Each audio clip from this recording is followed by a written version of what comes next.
Here we go is right. Everybody's going streaming USA. This is becoming a thing on our show now. Tara creeps up. She finds people that she and her husband watch as a little entertaining thing they do as a husband-wife duo at home. Then she creeps into their DMs and says, hey, will you come on our show? It's her creepy way of radio hitting on people, but it's working for us. It's giving us great content, and we're excited to have this next guest joining us today, who's going to help me maybe figure out how I can do this with my own child. We'll see. But Geoff Toro is joining us today. He is a husband and a father and a teacher. That's a pretty cool balance. He started streaming back in 2019 just on a whim, just like, hey, I like to do this. Maybe other people would like to watch me. Turns out he was right. He's always loved to play video games.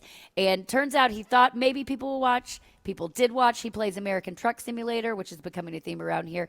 PGA 2K25. I don't even know what that is, but he's going to tell me about it. And, of course, Call of Duty. 6 years later, he's still streaming, still awesome, still growing this really cool community.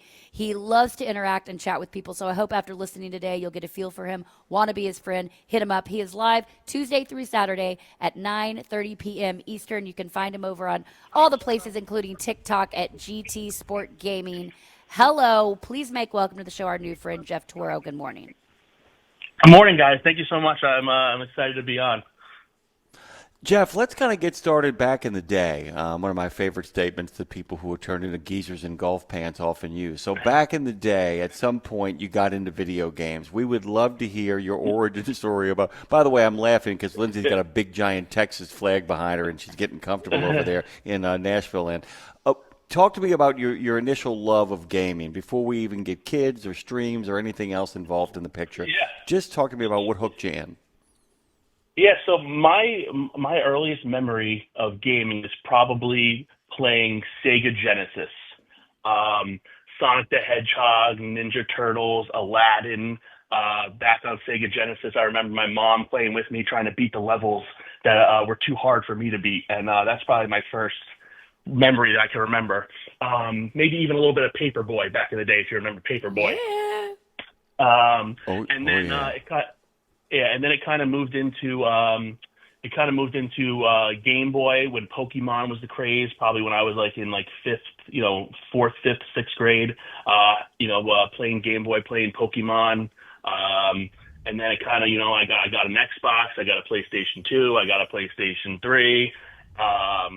And then I made the leap into buying a gaming PC, and then it took off from there.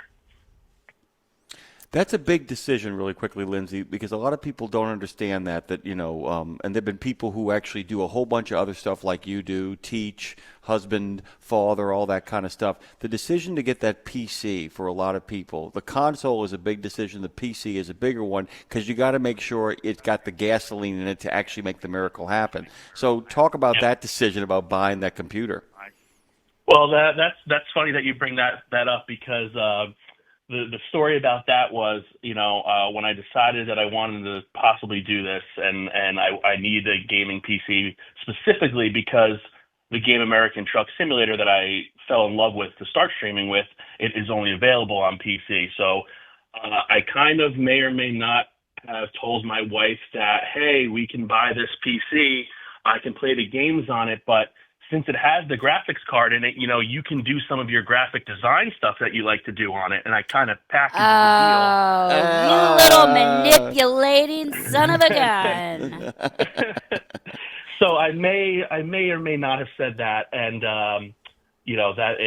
luckily I did, because it took off from there. So.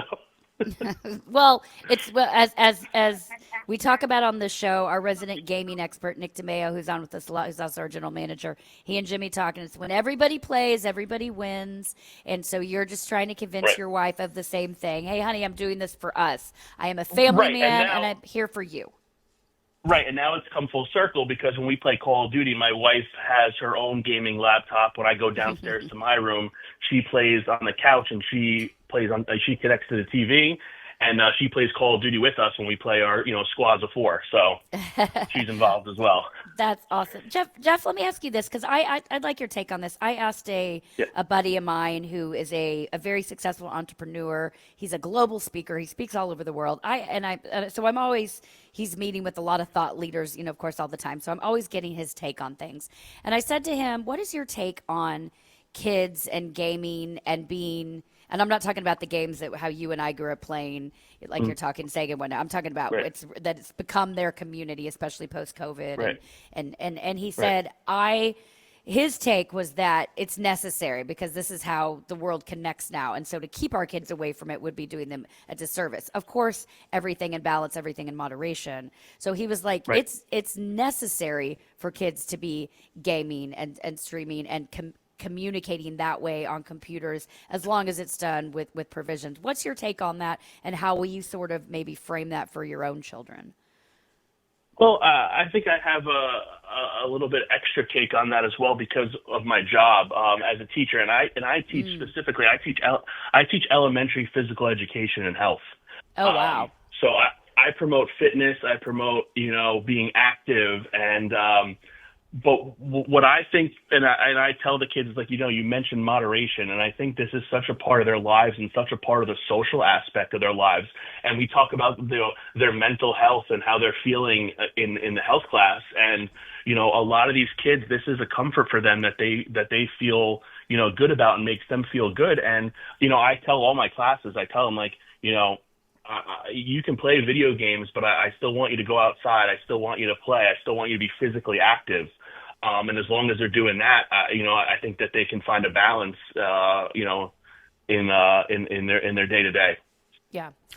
Geoff Toro joins us this morning, and I also want to point out that, as Dre pointed out on the stack, as we're talking about this in the real and in the now, his videos are incredibly fun to watch. I particularly like you going off of a bridge in a Starbucks truck. One of my favorite videos of all time. The thing that's so interesting about this, too, is that there's a constant acknowledgement that there are people watching and people enjoying themselves, while at the same time you having to focus on the road ahead. Can you talk about that mixture you have to create of giving an entertaining narrative to the unfolding events, the shout-outs to the people who are participating in the stream, while at the same time trying to do the job, not always as well as you would like, to the best of your abilities?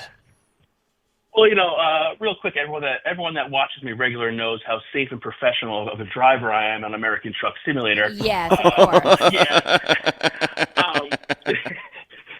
But so that is a huge deal, and I think that's something that it becomes easier with the more times you go live. Obviously, I look back at some of those streams from December of 2019, and I'm like, whoa, this is not even the same person that's streaming. But so the ability to kind of balance that where I'm talking with the members of the stream, and I'm playing the game, and kind of just trying to focus a little bit, which you can see by my reels and TikToks and stuff. Doesn't always happen well. So, but that's just part of the stream, and people have fun, and I'm a big proponent of acknowledging everyone that comes into the streams and making everyone feel welcome and wanting to be there. And that's what I harp on. So if my truck goes off a bridge, because I'm saying hi to somebody, that's okay. Cause, we get two things out of that. I'm going down. You're going down with me, basically, is what you're saying. Yeah. Yeah. Like, okay. So you're live every Tuesday through Saturday, 9:30 Eastern. And that serves, I'm going to guess, that serves two purposes. A, so that people know exactly when to find you. They can plan around it. You just like any radio show we're doing, if people don't know when and where to find you, they can't find you. Does that also, however, serve the purpose of that's when your family, you got to make time having a family, also having a job, family time. Do you really have to schedule those things? And does your family now kind of work around your streaming setup? Yeah, so the way the stream is set up at that time is, that's probably the best time for me and the family. We're done eating dinner. My daughter, who's in first grade, she's going to bed. My little guy, who just turned 4, is not as easy to get down to bed, so sometimes you hear him on the stream. But yeah, that's something I try to keep that time. I've had that time for years. all the old OG followers that have been watching forever know 9:30 p.m. Eastern. Try to keep that consistency. You know, if I start at 9:01 and everyone comes in the chat, hey, you're late. So, you know, just a testament to, you know, how punctual we've been trying to be over the last, 5-6 years. Yeah. We're going to take a really brief break here to do a timestamp to let the people who take care of us take care of themselves. Actually, I'm going to take care of them. When we come back, our conversation with Geoff will continue. I really want to pivot into how he manages to create a positive and non-toxic work environment and for his listeners as well. We'll be right back after this.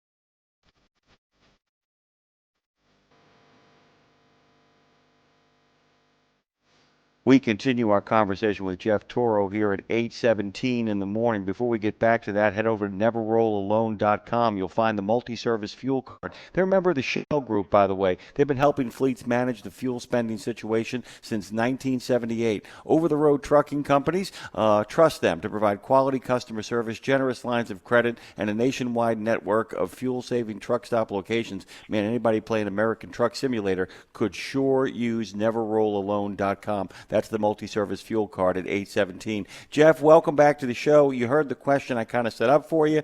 One of the things about those streams that we have been noticing, a lot of the streamers we talk to, the most successful ones, create a non-toxic atmosphere. How do you curate that? Because you got a lot going on. You got people you got to interact with, all of that groovy stuff. Yeah. But talk to us a little bit about creating a positive attitude, because you must be able to bring some of your teaching skills of creating a good teaching environment into there without becoming a teacher while you're in the stream. Yeah, so for me, I've always had like a family-friendly stream. We don't really curse on there. We try to be positive, and for me, it's that part is kind of simple because I'm in that teacher mode in that sense where I can, filter myself and be professional about it. But all being part of the welcoming, I want people to feel listened to and appreciated, that they're taking their time out of their day. So I want them to feel like, I care that they're there, because I do. And, without people watching me, there is no stream. So, I want those people to feel important. I want them to feel recognized, and just creating an atmosphere where it's welcoming and people want to hang out is super important. Okay, so speaking of the atmosphere that's spoken, want to hang out, I want to know when you're set up, and I wonder if you know some of your other, maybe some of your go-to biggest listeners or watchers or whatever it is, but what does your setup look like? Like when you're in the chair, do you have, are there snacks, are there drinks? What are you wearing, at risk of sounding creepy? What's going on? Set the scene for us, your room, your setup, your accoutrements, if you will. Yep. So I have a room in our basement that is dedicated to the stream. I got a big L-shaped butcher block desk. I have 2 PCs. I'll explain that in a second. But I got 4 monitors in front of me.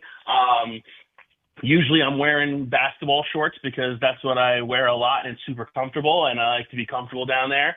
As my viewers know, I have my big bottle of high-quality H2O. That we're chugging on stream, but that's basically it. Once we're locked in, we're locked in for the stream, and we're good to go. But my setup basically, I had that original gaming computer from 2019. I still have it, and the way it's set up is that PC actually runs the Discord, and it runs the OBS broadcasting system that sends the stream out to all the platforms: Facebook, Twitch, TikTok, Kick. And then the newer gaming PC, which I got in 2022, that PC is strictly just running the games. So I get full performance out of that PC, while the other PC in the back is doing all the actually the hard work of getting that stream out to everybody. I'm going to follow this up now, by the way, because we've been talking around stuff. We've been talking about the way a community gets built, your own origin story background. We've talked about what the setup is. Let's get to the game now, right to the action. Yeah. I have twofold Yep. question. The first of which is, do you have a deeper appreciation for what the men and the women who actually drive trucks for a living do, number one? And then the second is, how does one go about the business of GIT, when it comes to ATS?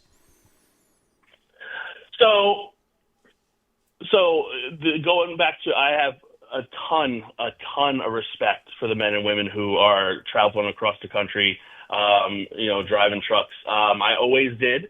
I live in New Jersey. We have 287, we have 80, we have 78, we have the Turnpike.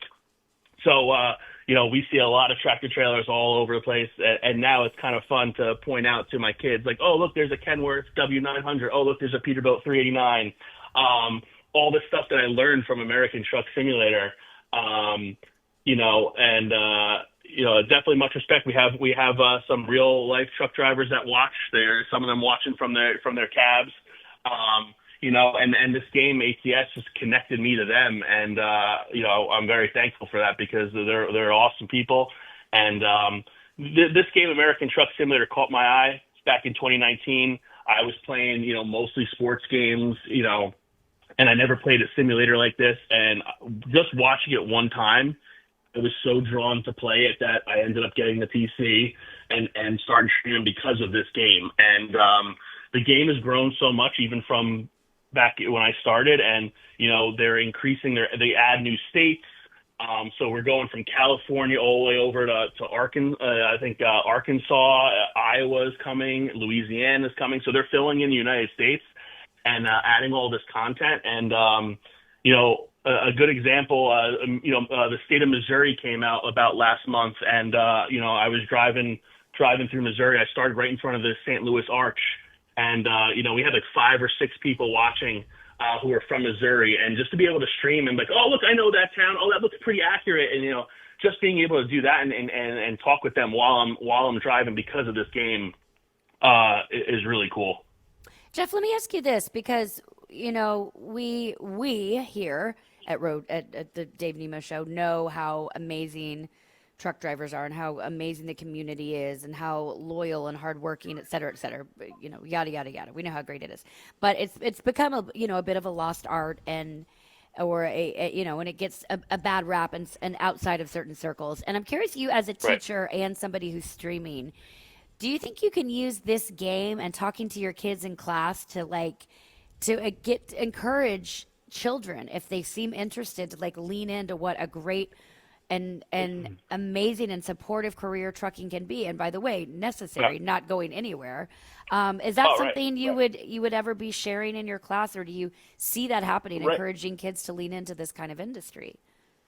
Well, I mean, I think I think we really, as educators and as parents, and letting our kids kind of gravitate to, what is meant for them and how they feel, but also providing them with the options and the thoughts on all different industries, whether it's teaching, whether it's banking, whether it's becoming a trucker, whether it's being a tradesman, HVAC, welding, all this stuff. Yeah. And I think to really, just make sure a kid is informed of all those options, so they know what they can do. And obviously, I think, the trucking industry, is all part of that, because like I said, the job is extremely important. You said it's not going anywhere. We need it. I think that's something that is, always shared from me is, being able to have all those options on what you can do with your life. You nailed it, say, by giving them the options. I think that's what's important. Not saying you should do this, you should do that. Rather, here's everything. Right. Here's the whole palette. Now you see what resonates for you. So I love that take on it. Thank you. You're welcome. The other thing is, it goes back to the educational piece of it, Lindsay. We may come to a time where we begin to meet people at parties and in networks of people we know who are a truck driver, a diesel mechanic, and actually have an associate's degree in Spanish. The idea that what people are doing now is so interesting that that kids now are putting together these kind of, not their dream jobs, but putting together kind of a portfolio from which they can draw and kind of make stuff happen. And it kind of goes back to the video games as well, because you've got to have great, hand-eye coordination, a real sense of community and fun.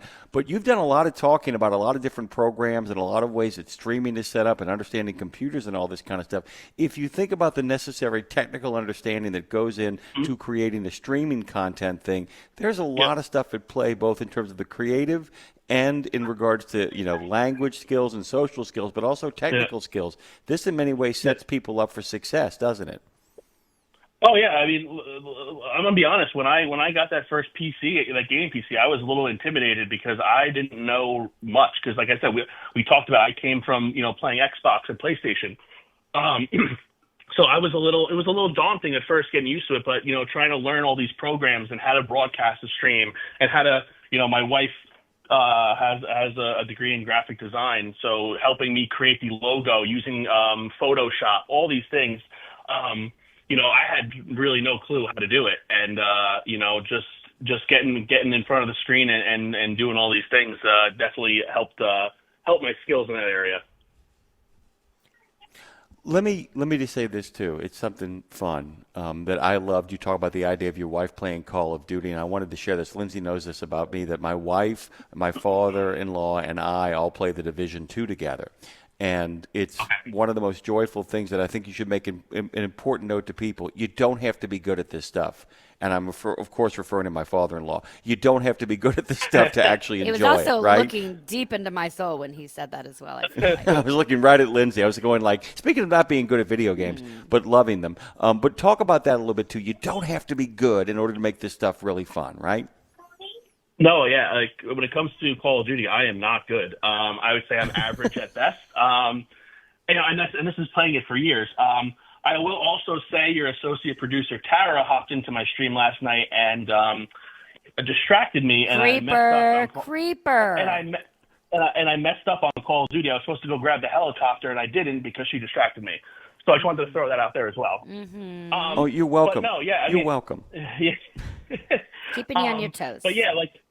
As you've seen in some of my clips, I would not say I'm the best virtual truck driver either. So, no, you do not have to be good at these games.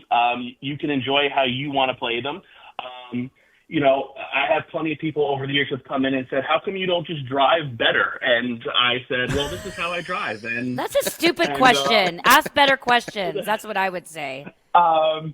And over the years now, I have so much fun with it that these, the trolls that come in, they can't get very far because, the experience I've had with people who come in and say stuff like that, it just turning it into something funny. And, I give them no ammunition back. So it's like they get their one shot and they're done. So, but yeah, just having fun with any game you play. For me, the golf game, we're having tons of fun playing with a couple friends on there. American Truck Simulator has a convoy option, which is a multiplayer option that you can drive with other people live on your screen. We've done a couple convoys with followers and subscribers of the stream. So there's a ton of crashes, there's a ton of laps. It's part of the game where if everything was perfect playing a video game, I think it would actually be less fun. So I'm here to have fun. I'm here to entertain. I'm here to connect with people. And sometimes not being so good at a game is actually perfect. Ooh. If somebody tells you to get good, you could tell them to get friends. We made one today with Geoff Toro, man. Have the best of days, brother. Where can they find you? Really quickly on TikTok. Quickly. Yep. TikTok at GTsportgaming, Twitch GTsportgaming, Facebook GTsportgaming. We're there every night, Tuesday through Saturday. GT Sport Gaming. We'll be right back with baseball and country and Western news, music news.